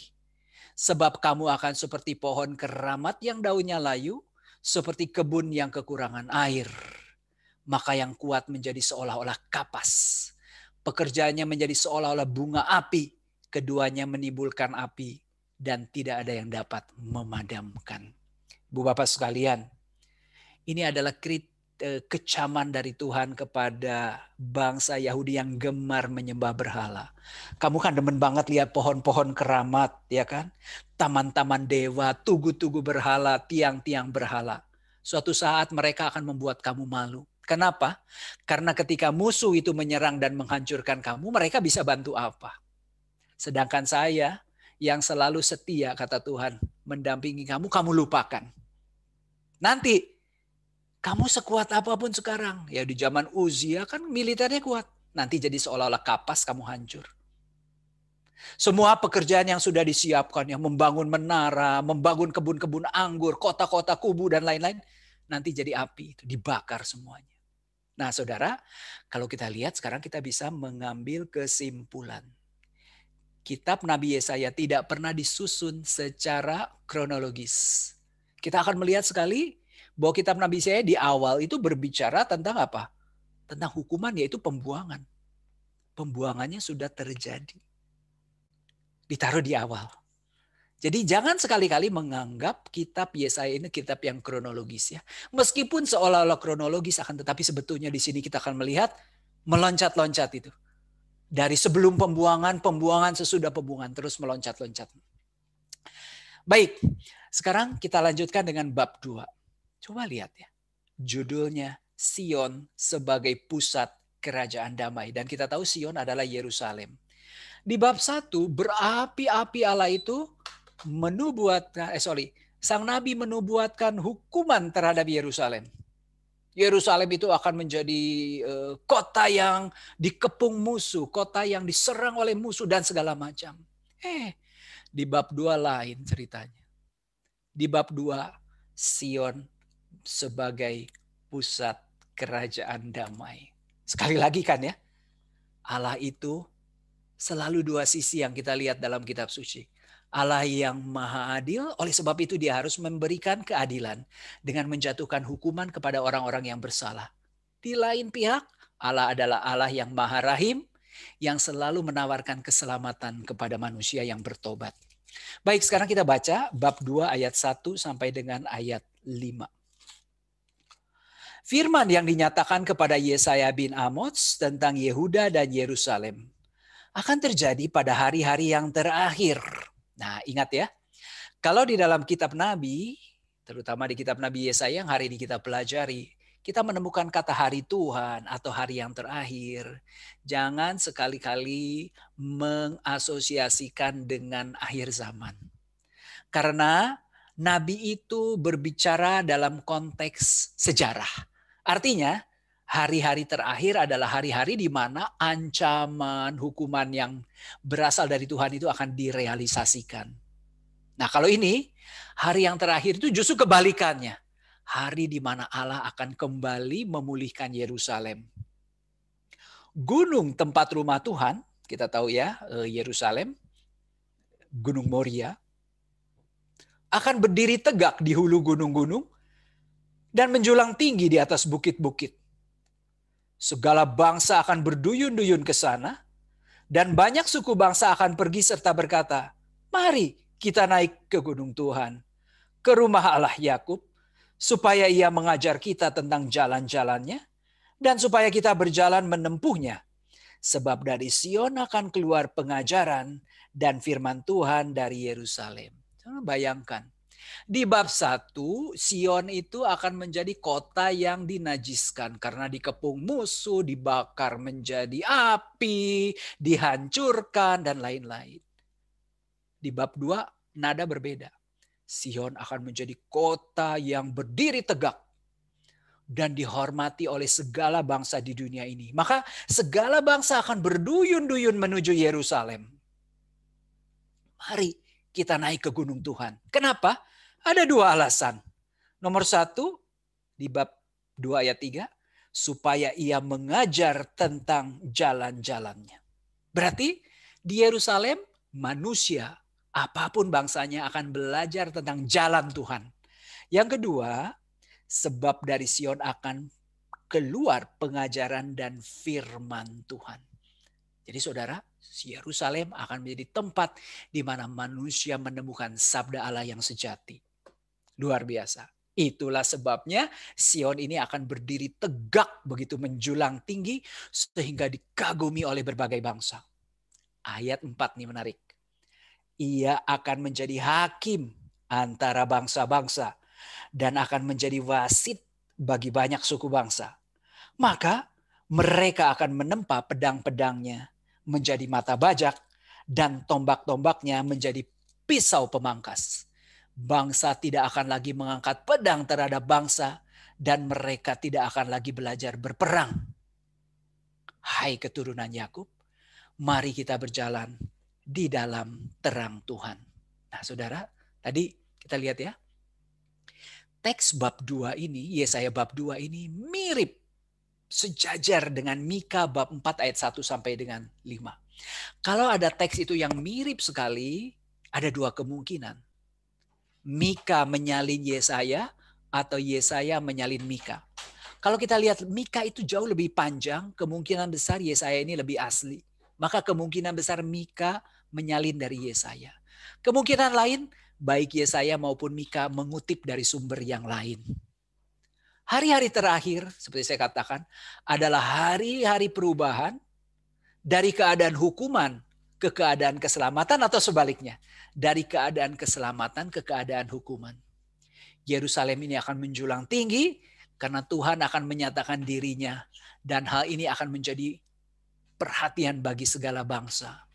Bangsa-bangsa akan berziarah ke gunung Tuhan untuk menerima pengajaran darinya. Ingat loh, Yerusalem menjadi tempat di mana manusia belajar dari Tuhan. Yang menarik tadi di ayat 4 saya katakan, mereka ingin menyelesaikan perselisihan yang tidak jarang menimbulkan perang di antara mereka. Oh ampun. Berarti saudara, Yerusalem adalah tempat di mana bangsa-bangsa yang sedang berperang itu mencari jalan perdamaian. Apa yang terjadi di Yerusalem sekarang ini kebalikannya. Karena di Yerusalem setiap hari terjadi peperangan. Padahal idealnya Sion itu menjadi pusat kerajaan damai. Maka kalau Anda jalan-jalan ke New York, itu pasti jalan-jalan ke markas besar PBB. Ya. Nah, di depan markas besar PBB ini ada sebuah square, taman namanya Ralph Bunche. Ralph Bunche itu pemenang hadiah Nobel pertama keturunan Afrika. Nah, di taman Ralph Bunche itu ada sebuah dinding. Di dinding ini dituliskan petikan ayat dari Yesaya bab 2 ayat 4. Mereka akan menempa pedang menjadi mata bajak dan tombak-tombak menjadi pisau pemangkas. Bangsa tidak akan lagi mengangkat pedang terhadap bangsa dan mereka tidak akan lagi belajar perang. Aduh, kita mungkin bertanya ya, kapan ini bisa terjadi? Karena sekarang Yerusalem itu bukan pusat kerajaan damai, tapi pusat peperangan. Gampang jawabannya. Ayat 5. Ayat 5 ya. Bahwa hai keturunan Yakub, mari kita berjalan di dalam terang Tuhan. Artinya bangsa Israel itu diajak untuk mengambil bagian dalam upaya-upaya perdamaian dunia. Karena apa? Orang-orang yang belajar dari Tuhan itu akan mendapatkan hasil yang luar biasa. Mereka akan menjadi orang-orang yang mencintai damai. Oleh sebab itu, Israel tidak boleh berpangku tangan. Waduh, kayaknya sampai bab 6 saya bakal keteteran. Oleh sebab itu kita lompat sedikit ya. Kita lompat ke bab 4. Bab 4.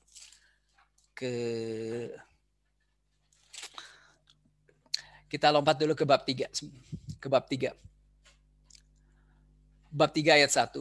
Maka sesungguhnya Tuhan semesta alam, sekali lagi gelar yang amat digemari oleh Yesaya, akan menjauhkan dari Yerusalem dan dari Yehuda setiap orang yang mereka andalkan, segala persediaan makanan dan minuman, pahlawan dan orang perang, hakim dan nabi, petenung dan tua-tua, perwira dan orang terpandang, penasihat dan ahli sihir, dan orang yang paham mantra.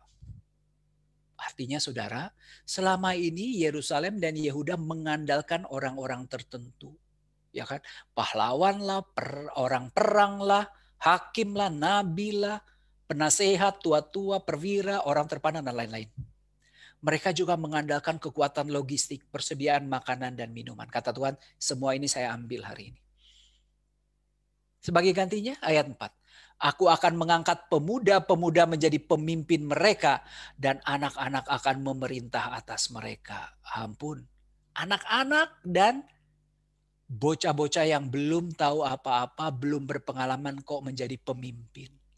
Berarti kita lihat ketika bangsa Yahudi dihukum, kan orang-orang yang pandai, orang-orang yang kuat ini semua dibuang ke pembuangan. Yang tinggal di Yerusalem hanyalah orang-orang yang lemah, orang-orang yang bodoh, orang-orang yang sudah tua. Maka pada saat itu siapa yang bisa tampil menjadi pemimpin? Coba kita lihat. Maka bangsa itu akan mendesak seorang kepada seorang, yang satu kepada yang lain. Orang muda akan membentak-bentak terhadap orang tua, orang hina terhadap orang mulia. Sehingga apabila seorang memegang saudara di rumah ayahnya dan berkata, engkau masih mempunyai jubah? Jadilah pemimpin kami, dan reruntuhan ini di bawah kuasamu. Coba bayangkan ya. Saking tidak adanya pemimpin yang layak, krisis kepemimpinan. Pokoknya ketemu di rumah ada orang yang masih mempunyai sepotong jubah. Kamu kan masih punya jubah, udahlah kamu jadi pemimpin kami. Lalu apa wilayah kekuasaanmu? Ini yang runtuh-runtuh ini, yang hancur-hancur ini jadi wilayah kekuasaan kamu. Bayangkan ya, hancur. Tapi pada saat itu, ayat 7, saudaranya akan menjawab, aku tidak mau menjadi tabib.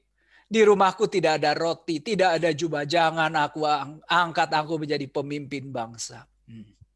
Saudara, kalau kita lihat pertandingan antara Joe Biden dan Donald Trump akhir-akhir ini ya. Waduh, sampai sudah nyata-nyata siapa yang bakal menang pun ada yang merasa tidak puas. Ya toh?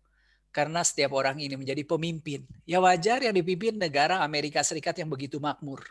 Tetapi kalau kita balik ke bab 3 ini. Berbicara Yerusalem yang sudah hancur karena dihukum Allah. Bangsa-bangsanya, bangsa Israel sudah dibuang ke pembuangan. Tinggal hanya reruntuhan dan orang-orang yang tidak mampu, yang tidak becus begitu. Siapa yang menjadi pemimpin? Ya kan? Ditawarkan pun tidak mau. Oh enggak. Ayat 8, sungguh Yerusalem telah runtuh. Yehuda telah rubuh sebab perkataan mereka dan perbuatan mereka melawan Tuhan dan mereka menantang kemuliaan hadiratnya. Saudara, sekali lagi, apa yang menyebabkan Allah menjatuhkan hukuman hanya karena manusia berbuat kejahatan. Akhir muka mereka menyatakan kejahatan mereka seperti orang Sodom. Mereka dengan terang-terangan menyebut-nyebut dosanya, tidak lagi disembunyikannya. Celakalah orang-orang itu, sebab mereka mendatangkan malapetaka kepada dirinya sendiri. Katakanlah, berbahagia orang benar, sebab mereka akan memakan hasil pekerjaannya. Celakalah orang fasik, malapetaka akan menimpanya, sebab mereka akan diperlakukan menurut perbuatannya sendiri. Ayat 12. Adapun umatku, penguasa mereka ialah anak-anak dan perempuan-perempuan memerintah atasnya. Lihatin kalau udah krisis kepemimpinan, anak-anak dan perempuan menjadi bos. Tapi perhatikan ayat 12. Hai umatku, seburuk-buruknya bangsa Israel, Allah tetap memanggil sebagai umatku. Hai umatku, pemimpin-pemimpinmu adalah penyesat. Jalan yang kamu tempuh, mereka kacaukan. Ini keluh kesah Allah. Keluh kesah Allah kepada siapa? Kepada umatnya. Ini kan luar biasa loh. Dalam keadaan kesal masih tetap menyapa bangsa Yahudi sebagai umatnya. Tuhan mengambil tempat untuk menuntut dan berdiri untuk mengadili bangsa-bangsa. Tuhan bertindak sebagai hakim atas tua-tua dan pemimpin umatnya. Kamulah yang memusnahkan kebun anggur itu, barang rampasan dari orang yang tertindas tertumpuk di dalam rumahmu. Inilah ketidakadilan sosial ya. Nanti akan kita lihat di bab 5. Di bab 5 kita akan berbicara mengenai kata-kata celaka ya. Salah satunya adalah penyerobotan tanah. Menyerobot hak orang lain ditumpuk di rumah sendiri. Maka mengapa kamu menyiksa umatku dan menganiaya orang-orang tertindas? Demikianlah firman Tuhan. Baik, sekarang saudara kita akan masuk ke bab 5. Ke bab 5. Ini adalah teks yang sangat menarik. Nyanyian tentang kebun anggur. Nyanyian tentang kebun anggur. Bab 5 ayat 1 sampai dengan ayat 7. Aku hendak menyanyikan nyanyian tentang kekasihku. Nyanyian kekasihku tentang kebun anggurnya. Kekasihku itu mempunyai kebun anggur di lereng bukit yang subur. Ia mencangkulnya dan membuang batu-batunya dan menanaminya dengan pokok anggur pilihan. Ia mendirikan sebuah menara jaga di tengah-tengahnya dan menggali lubang tempat memeras anggur. Lalu dinantinya supaya kebun itu menghasilkan buah anggur yang baik. Tetapi yang dihasilkannya ialah buah anggur yang asam. Saudara, nyanyian ini adalah nyanyian tentang sahabat sang nabi. Kata sahabat, kekasih di sini digunakan. Kekasihku ya. Yadid. Ya, Yadid. Tapi yang kedua digunakan kata dot. Ya, dot. Kalau kita baca Kidung Agung, kata dot ini kekasih lebih ke arah sensualitas begitu ya. Jadi ini adalah sebuah nyanyian dalam nyanyian. Jadi Yesaya ini menyanyi. Apa yang dinyanyikan adalah nyanyian sahabatnya. Nyanyian sahabatnya. Kebun anggur ini sering merupakan gambaran tentang mempelai wanita. Nah, ini dibahas di kitab Kidung Agung ya. Kebun anggur adalah gambaran tentang mempelai wanita. Maka sahabat sang nabi ini adalah mempelai laki-laki. Yesaya ini menceritakan jerih payah sahabatnya dengan kebun anggurnya, ya, membuang batu-batunya, mencangkul, menanam dengan pokok anggur pilihan, untuk mendirikan menara jaga, lalu menggali lubang tempat memeras anggur. Nah, saudara, apa yang dinantikan oleh sahabat sang nabi ini? Apa pengharapan dari pemilik kebun anggur ini? Kebun anggurnya itu menghasilkan buah anggur yang baik. Sayang, kebun anggur itu ternyata menghasilkan buah anggur yang asam. Maka sekarang kita lihat ayat 3. Maka sekarang hai penduduk Yerusalem dan orang Yehuda, adililah antara aku dan kebun anggurku itu. Berarti sekarang yang ngomong siapa ya? Karena akunya huruf besar, yang ngomong adalah Tuhan. Dari situ kita sudah tahu sahabat sang nabi adalah Tuhan.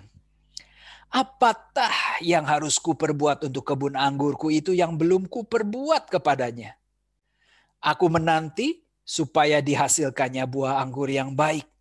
Mengapa yang dihasilkan hanya buah anggur yang asam?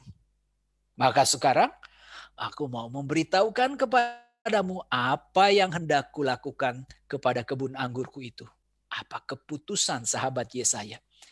Aku akan menebang pagar durinya sehingga kebun itu dimakan habis, dan melanda temboknya sehingga kebun itu diinjak-injak. Aku akan membuatnya ditumbuhi semak-semak, tidak dirantingi, tidak disiangi, sehingga tumbuh putri malu dan rumput. Aku akan memerintahkan awan-awan supaya jangan diturunkannya hujan ke atasnya. Saudara, singkat kata, keputusan sahabat Yesaya adalah menghilangkan semua perlindungan terhadap kebun anggur. Sekarang ayat 7, ayat yang terakhir. Sebab kebun anggur Tuhan itu Sebab kebun anggur Tuhan semesta alam ialah kaum Israel, dan orang Yehuda ialah tanam-tanaman kegemarannya. Oh, sekarang kita tahu. Kebun anggur ini melambangkan Israel. Ya. Apa yang dinantikan? Harusnya anggur yang manis. Apa itu anggur yang manis? Dinantinya keadilan. Tetapi yang diperoleh? Kelaliman, anggur asam. Dinantinya kebenaran, anggur manis. Tetapi yang diperoleh hanya keonaran, anggur asam. Saudara, ini juga nadanya sebetulnya pengadilan. Pengadilan. Tapi kali ini siapa yang suruh jadi hakim? Di ayat 3. Sekarang, hai penduduk Yerusalem dan orang Yehuda, adililah antara aku dan kebun anggurku itu. Siapa kebun anggur itu? Israel juga. Maka saudara kita lihat, rupanya Israel ini disuruh menjadi hakim atas dirinya sendiri. Saudara, suatu saat ketika Tuhan itu benar-benar gagal mengubah hati kita untuk bertobat, mungkin Tuhan akan berkata seperti ini. Biar kamu jadi hakim, kamu yang memutuskan perkara seadil-adilnya antara saya Allah dan kamu. Nah, ini harus kita renungkan pada malam hari ini ya, luar biasa. Baik, sekarang kita lanjutkan lagi bab 5 ayat ke-8 sampai dengan ayat ke-24. Dilanjutkan nanti di bab 10 ayat 1 sampai 4. Ini adalah bagian yang kita sebut sebagai 7 seruan celaka. 7 seruan celaka. Tadi kan kita lihat ya, bahwa bangsa Yahudi ini akan dihukum oleh Tuhan karena mereka melakukan kejahatan. Kejahatan bangsa Israel ini dirinci di 7 seruan celaka ini. Di 7 seruan celaka ini. Kita lihat ya satu demi satu. Bab 5 ayat 8. Celakalah mereka yang menyerobot rumah demi rumah dan mencekau ladang demi ladang, sehingga tidak ada lagi tempat bagi orang lain, dan hanya kamu sendiri yang tinggal di dalam negeri. Kejahatan yang pertama adalah kerakusan kaum kapitalis. Selalu berupaya mengambil keuntungan sebesar-besarnya, tidak pernah sadar bahwa upaya itu mengurangi hak orang-orang kecil. Penyerobotan tanah. Hukumannya apa? Di telingaku terdengar firman Tuhan semesta alam. Sesungguhnya banyak rumah akan menjadi sunyi sepi. Rumah-rumah besar dan baik tidak akan ada penghuninya. Tuh, kalau sudah dibuang nanti rumah segede-gede apapun kosong, orang-orangnya dibuang. Ayat 10. Kebun anggur yang luasnya 10 hari membajak, kurang lebih 2,5 hektar, hanya menghasilkan 1 bat anggur, 36 liter. Kurang lebih produktivitas hanya 10%. 1 homer benih, 1 homer itu 10 eva ya, menghasilkan hanya 1 eva gandum, 10% saja, gak ada hasilnya. Makanya jangan rakus-rakus ya. Ayat 11. Celakalah mereka yang bangun pagi-pagi dan terus mencari minuman keras dan duduk-duduk sampai malam hari, sedang badannya dihangatkan anggur. Nanti baca lagi ya. Kecapi dan gambu, serebana, suling, serta anggur terdapat dalam perjamuan mereka. Ini adalah kecaman terhadap orang yang gemar mabuk-mabukan dan berpesta pora. Emangnya salah ya mabuk-mabukan dan berpesta pora? Salah. kalau dilakukan tanpa kendali. Kenapa? Di ayat 12 dikatakan, tetapi perbuatan Tuhan tidak dipandangnya dan pekerjaan Tuhan tidak dilihatnya. Orang yang mabuk-mabukan dan berpesta pora mana mampu melihat karya Allah. Baik itu melalui alam semesta maupun melalui sejarah. Nggak mungkin. Kenapa? Mana peduli. Ya kan? Hukuman buat mereka, ayat 13, harus pergi ke dalam pembuangan. Nah, sekarang kan mabuk-mabukan. Di ayat 13 katakan nanti kalian kelaparan, tuh kehausan katanya. Baik ya, kita lanjutkan. Yang ketiga, ayat 18. Celakalah mereka yang memancing kesalahan dengan tali kedustaan dan dosa seperti dengan tali gerobak. Maksudnya apa ya?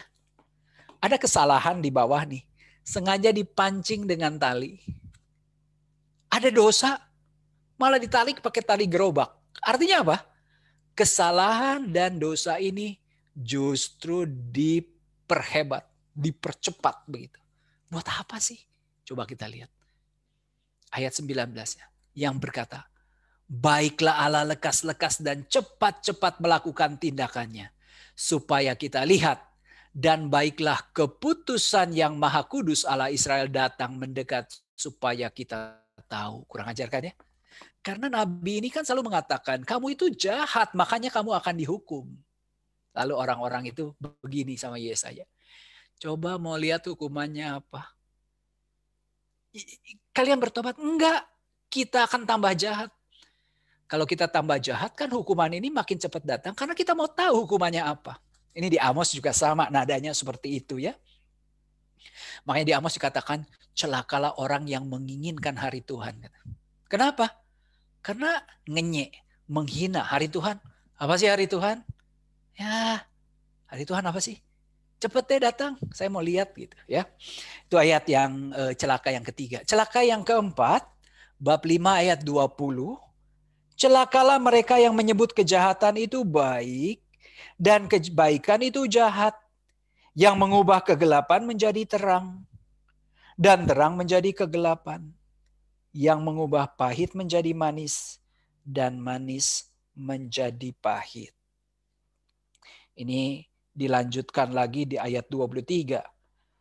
Yang membenarkan orang fasik karena suap dan memungkiri hak orang benar. Sebab itu seperti lidah api memakan jerami dan seperti rumput kering habis lenyap di dalam nyala api. Demikian akar-akar mereka akan menjadi busuk.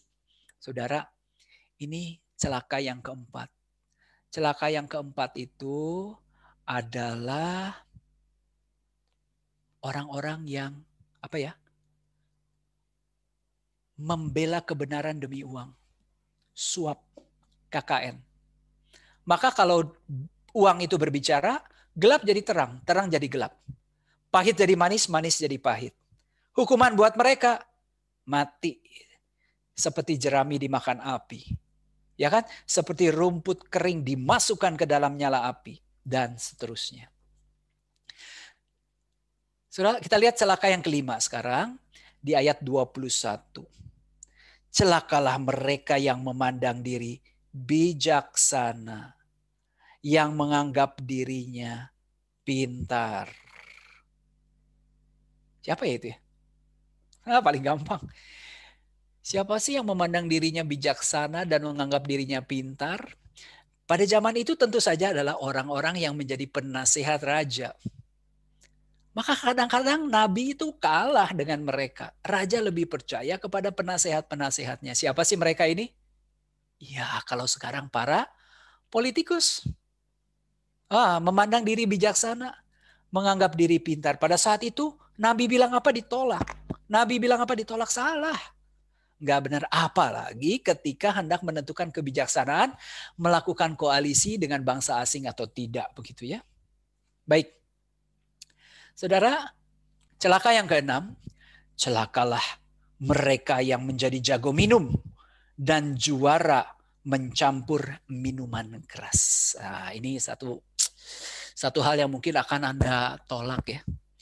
Kenapa sih jago minum? Boleh aja. Ini minum kan minuman keras ya. Mencampur minuman keras. Di Fakultas Perhotelan itu ada mata kuliah namanya mixologi.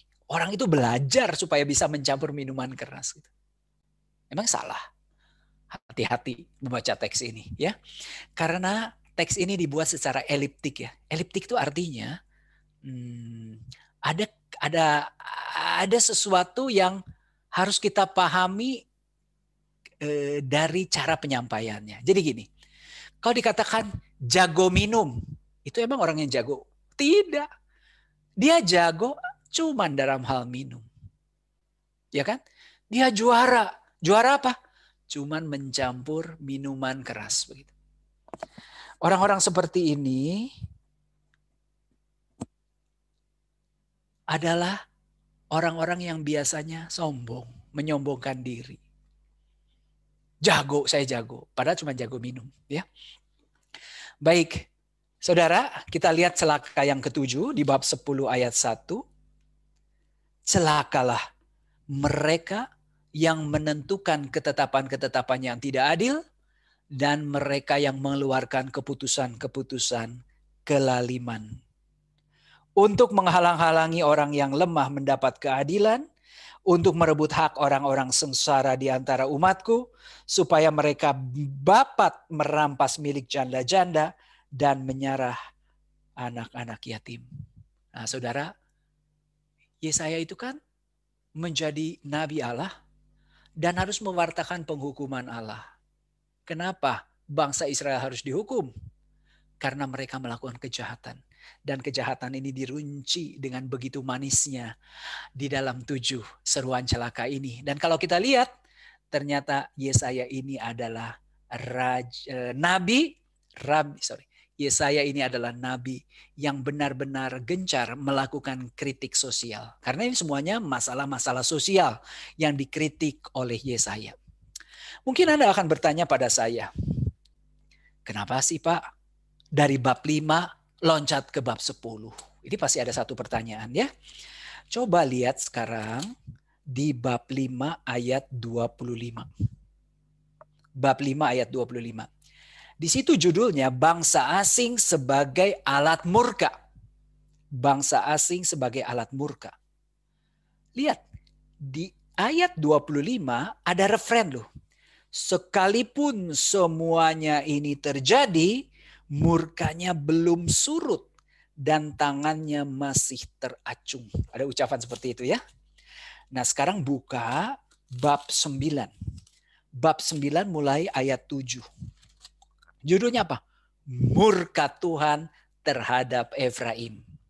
Dan kalau kita teliti sedikit, referen ini diulang di bab 9 ayat 11. Sekalipun semuanya ini terjadi, murkanya belum surut dan tangannya masih teracung. Diulang lagi nih nanti di ayat 16. Diulang lagi nanti di ayat yang ke-20. Maka para ahli kitab suci menganggap bahwa bab 5 ayat 25 sampai 30 dan bab 9 ayat 7 sampai dengan bab 9 ayat 20 itu merupakan satu kesatuan. Taunya dari mana satu kesatuan? Karena ini kayak puisi dengan referen yang sama. Ya, maka saudara dari bab 5 ayat 22 loncat ke bab 10 ayat 1. Nah, kenapa lagi bab 6 sampai bab 8-nya diloncat? Kita balik sedikit ya. Saya kayaknya memang harus mengakhiri di sini. Tapi sekarang kita lihat sekarang ke struktur kitabnya lagi. Coba lihat di sini. Saudara, Yesaya bab 1 ayat 12 ini berbicara penglihatan Yesaya di zaman Yotam dan Ahaz. Ini aneh banget tapi. Sudah berbicara mulai dari bab 1 sampai bab 5 tidak atau belum dikisahkan mengenai panggilan Yesaya itu sendiri. Panggilan Yesaya ini baru dikisahkan di bab 6. Saya terpaksa bahasnya minggu depan ini terlambat. Aneh banget ya di bab 6. Nah, bab 6 sampai dengan bab 8 kita akan melihat ada gaya bahasa yang berubah. Kalau sebelumnya menggunakan kata ganti orang ketiga, kata dia, mulai dari bab 6 menggunakan kata ganti pertama, aku atau saya. Maka bab 6 sampai bab 8 dianggap satu kesatuan yang kita sering sebut sebagai memorial Yesaya atau autobiografi Yesaya.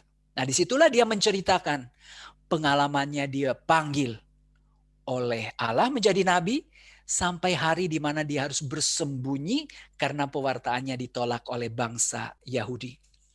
Tapi ini tidak sempat saya bahas hari ini ya. Saya akan bahas minggu depan. Mohon maaf nih agak terlambat karena saya hendak menjawab pertanyaan dulu sekarang. Minggu depan akan saya lanjutkan dengan bab 6 dan seterusnya ya. Baik, saya stop share di sini. Saya mau menjawab pertanyaan sekarang. Ada pertanyaan enggak?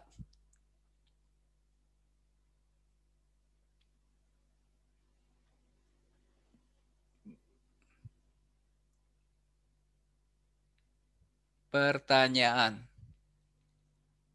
Saya baca ya.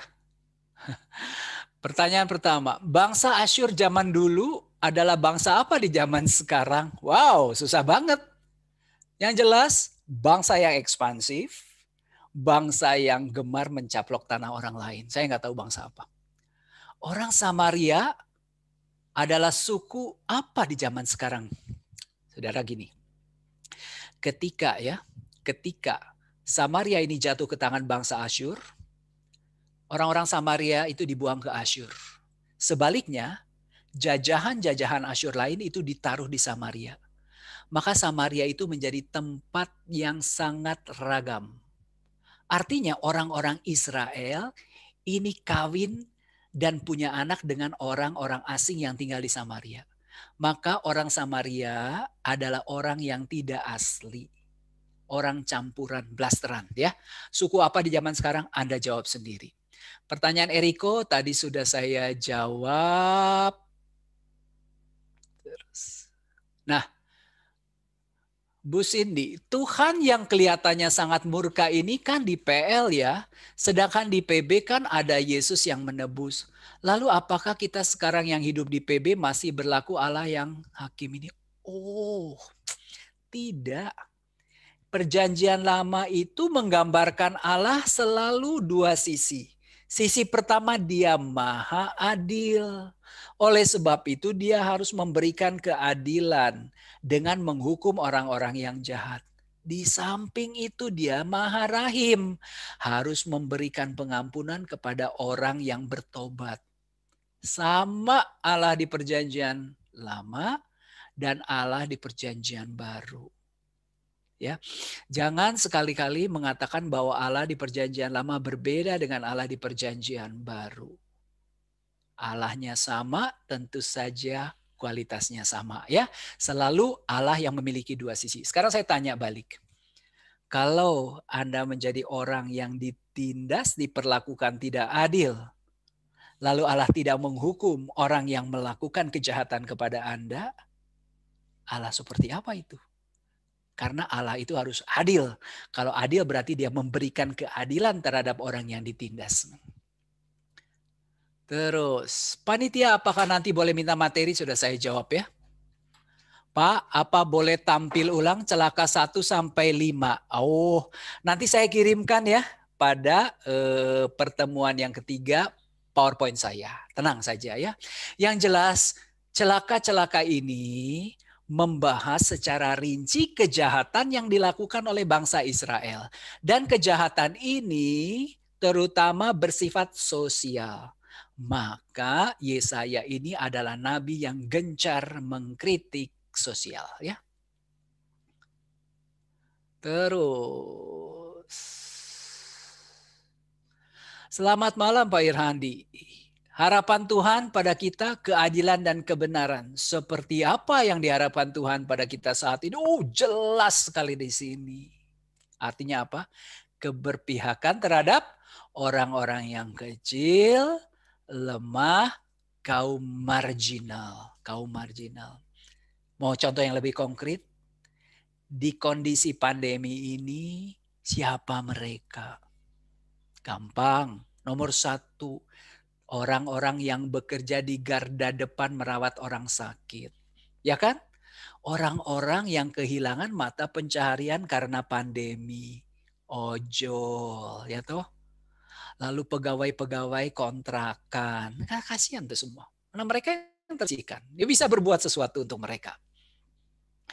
Lanjut. Apakah 7 celaka di Yesaya memiliki keterkaitan dengan 4 celaka pada Lukas 6:25 yang diucapkan Tuhan Yesus? Saya lihat dulu ya, Lukas bab 6 ayat 20. Lukas bab 6 ayat 25. Celakalah kamu yang sekarang ini kenyang karena kamu akan lapar. Celakalah kamu yang sekarang ini tertawa karena kamu akan berduka cita dan menangis. Ada hubungannya memang ya. Orang-orang yang sekarang ini sedang tertawa terbahak-dahak.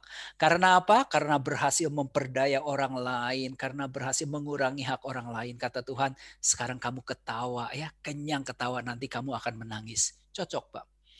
Pertanyaannya cuma itu loh ternyata. Berarti selesai dong ya. Pas jam 21. Kecuali kalau ada yang masih mau bertanya. Mohon maaf ya, bahan saya tidak selesai. Tadi saya rencana sampai bab 6. Bab 6 saya lanjutkan minggu depan.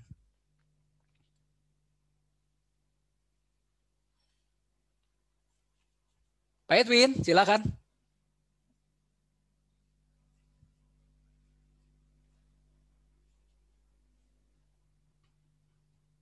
Pak Edwin masih mute.